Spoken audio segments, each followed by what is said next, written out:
Donc, si tu juges par les comportements, donc des gens qui veulent appliquer dans sa plénitude ce principe-là, par exemple, du musulman d'abord, il est tout à fait normal de voir des vagabonds, des sauvages, c'est comme ça que je les perçois, vouloir s'attaquer par exemple au studio de Bosso TV.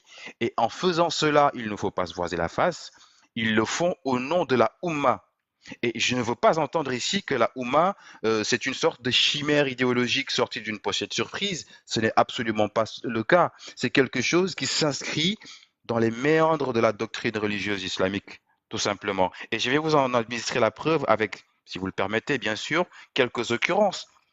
Et ça permettra peut-être à certains de ne pas prendre avec une certaine légèreté la notion de Oumma. C'est quelque chose de bien acté, quelque chose de laquelle on a des gens qui se déterminent, qui s'autodéterminent, qui s'auto-considèrent d'une certaine manière au détriment de ce qu'ils devraient pouvoir être ou ce à quoi ils devraient aspirer. Je parle ici des Africains ou des Noirs, peu importe comment on les désigne.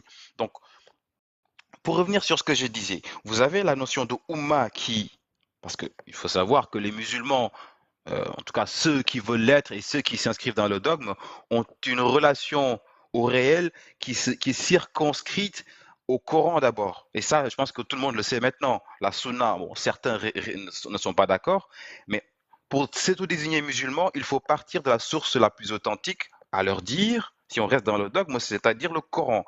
Et dans le Coran, le fondateur même de l'existant, si je puis dire, en l'occurrence le créateur, il est catégorique sur le sujet.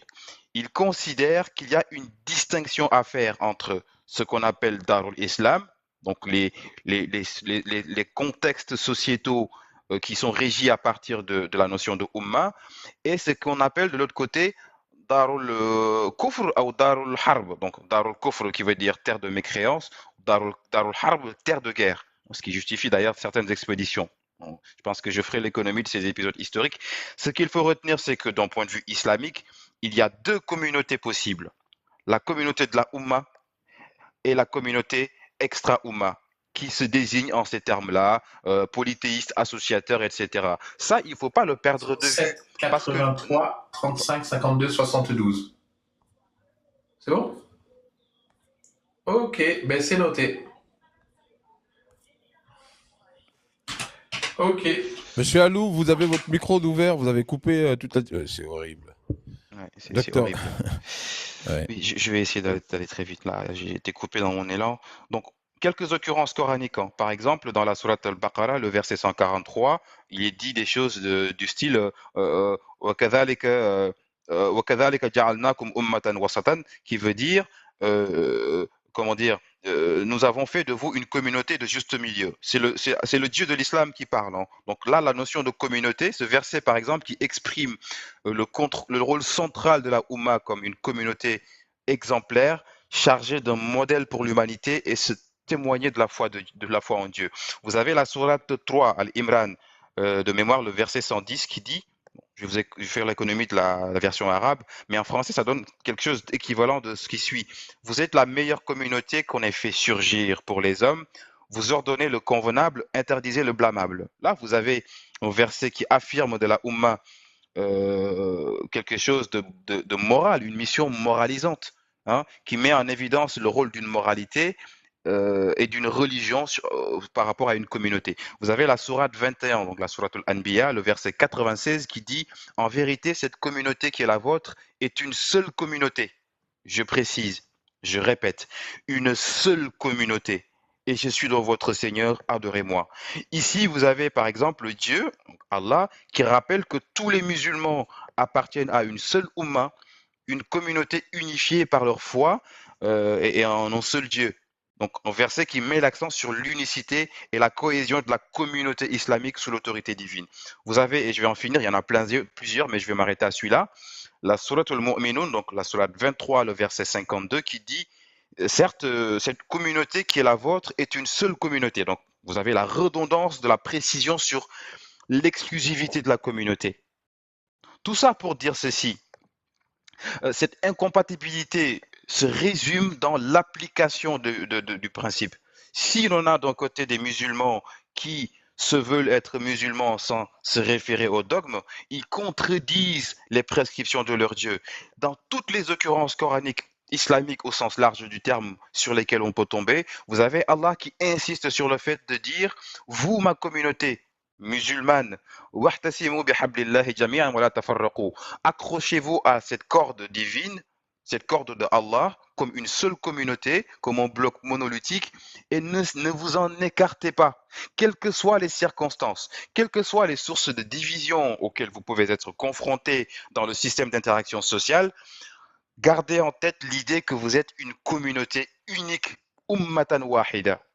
Donc, s'il y a des gens qui veulent appliquer ces principes en faisant l'abstraction, en atrophiant toute possibilité d'appartenance à mettre au-dessus de cette appartenance religieuse, ce qui est impossible au regard du dogme, bah, il est totalement logique de les voir se livrer à des exercices de sauvages qui les pousseraient à faire certaines choses. Ça les pousse, par exemple, si je jetais mon propos, à venir signaler des lives qui parlent de Nelson Mandela, parce que les personnes qui font ce live qui parlent de Nelson Mandela ont fait avant-hier un live qui n'était pas favorable à l'islam. Ça les pousse, par exemple, à voir une chaîne qui, pour ma part, en toute transparence et en toute neutralité, observe quand même une certaine impartialité dans les sujets qui sont proposés. Mais du fait qu'il y a une parenthèse de quelques minutes qui n'est pas favorable à leur dogme religieux, ils vont s'ériger en soldats, comme leur dit leur Dieu, Inna Allah yuhibbu alladhina yuqaribuna, Inna Allah yuhibbu alladhina yuqaribuna, astaghfirullah. Bon, j'ai oublié la notion, mais Inna Allah yuhibbu alladhina yuqatiluna fi sabilihi safan, pardon. Donc je me perds dans les versets à force, voilà, c'est un peu mon élan ce jour, je suis désolé. Mais tout ça pour dire que lorsque vous voulez comparer la Ummah, parce que l'exercice auquel je viens de me livrer était juste pour vous vulgariser ce qu'il y a derrière cette notion-là, qui n'est pas à prendre à la légère, parce que dans la notion de Ummah, il y a ce qui définit le musulman en tant qu'individu. Ce n'est pas quelque chose qui est sorti de je ne sais où, qui est théorisé par quelques savants que ce soit. C'est au cœur de la source la plus authentique du dogme religieux islamique, en l'occurrence le Coran. Et son application est aux antipodes, je dis bien son application, et par application j'entends considérer le musulman comme son frère, le docteur Gabriel l'a dit, innamal mu'minina ikhwa, le musulman est le frère du musulman, al-mu'minu akhul muslimu, al-muslimu akhul muslim. Ça, ce sont des principes fondamentaux en islam. Et si quelqu'un n'est pas musulman, on ne doit pas le considérer comme son frère. Cela n'exclut pas la dissidence de certains musulmans qu'ils observent vis-à-vis de ce dogme du fait de plusieurs éléments culturels de socialisation, et ça fait qu'ils se considèrent comme par exemple sankaristes, mais ils vont prier le vendredi à la mosquée. C'est cette espèce de syncrétisme qui leur permettent de se définir d'une autre manière que ce que définit le dogme. Mais fondamentalement, et je vais conclure là-dessus, vous ne pouvez pas, en comparant ces deux principes-là, donc que l'on nomme ici vulgairement noir d'abord d'un côté et musulman d'abord d'un côté, il y a une question sous-jacente de hiérarchie d'identité. Est-ce qu'il faut, et dans cette hiérarchisation d'identité, il faut en mettre une au-dessus de l'autre? Et si l'on en juge par la dimension spirituelle, il va falloir considérer que le Dieu de la tradition abrahamique est au-dessus des dieux de la tradition africaine. Hein, pour peu que certains peut-être s'en définissent ou s'en identifient comme quelque chose de l'ordre d'une sécularisation, voilà, on n'est pas obligé de faire des libations pour dire qu'on est branché à ses ancêtres. Voilà, ça peut être conçu comme un legs culturel. Donc, ce point de comparaison-là, l'islam te dit qu'il faut mettre Allah au-dessus de cet autre aspect. Et pour ma part, c'est fondamental de partir de cet élément spirituel pour définir une identité africaine, pour ensuite la faire ruisseler dans des dimensions plutôt sociales, économiques et autres. C'est fondamental. Et c'est sur ce premier principe-là que l'islam te dit, la Ummah est au-dessus. Donc, la comparaison établie, on note clairement qu'on ne peut pas être musulman et appliquer stricto sensu le dogme religieux islamique et de l'autre côté se dire panafricaniste ou je ne sais quel autre iste. C'est juste de l'ordre du chimère Et ça donne des bricolages, des gens qui sont dans une dimension relativisante de ces problématiques-là, et ça donne une soupe difficile à avaler. Voilà. Donc, en termes de conclusion, moi, je suis fermement convaincu qu'on ne peut pas être africain au sens strict du terme, c'est peut-être violent ce que je vais dire, et de l'autre côté, vouer des cultes ou s'apparenter idéologiquement à d'autres éléments qui sortent de ta propre sphère et qui te font faire allégeance à des entités qui sont aux antipodes des tiennes. C'est totalement ridicule que de penser ainsi, et je considère que c'est quelque chose qu'il faut régler. C'est pas pour fédérer les gens, mais vaut mieux raser la table. Je ne le dis pas au sens militaire, hein. C'est toujours idéologique ce que je dis. Mais vaut mieux renverser ce qu'il y a sur la table et reconstruire à partir d'un socle commun sur des siècles, plutôt que de vouloir faire une soupe amère que personne ne va pouvoir ingurgiter, parce que cette soupe-là n'est tout simplement pas comestible. Parce que c'est deux choses que tout oppose du début à la fin. Voilà. J'en ai fini, je ferme mon micro. Merci. Merci beaucoup, monsieur Atemi. Mais j'ai une question quand même, monsieur Atemi, par rapport à tout ce que vous êtes en train de dire. Et je suis en train de voir, après peut-être que je me trompe, tout ce que vous venez de dire, j'ai comme l'impression que ça ne concerne que les extrémistes. Si vous prenez, par exemple, les autres qui, eux, acceptent cette idée du noir d'abord, il n'y a plus de sujet, on est d'accord. Et ils peuvent continuer à pratiquer leur religion sans avoir un souci. En fait, sans qu'il y ait ce clivage-là, parce qu'ils acceptent. Alors, regardez comment c'est simple. Hein. Ils vont accepter le dogme, mais ils vont le placer en second en termes de priorité. Non, Monsieur Bosso, tout mon propos se résume dans la distinction à faire entre la religion et la religiosité.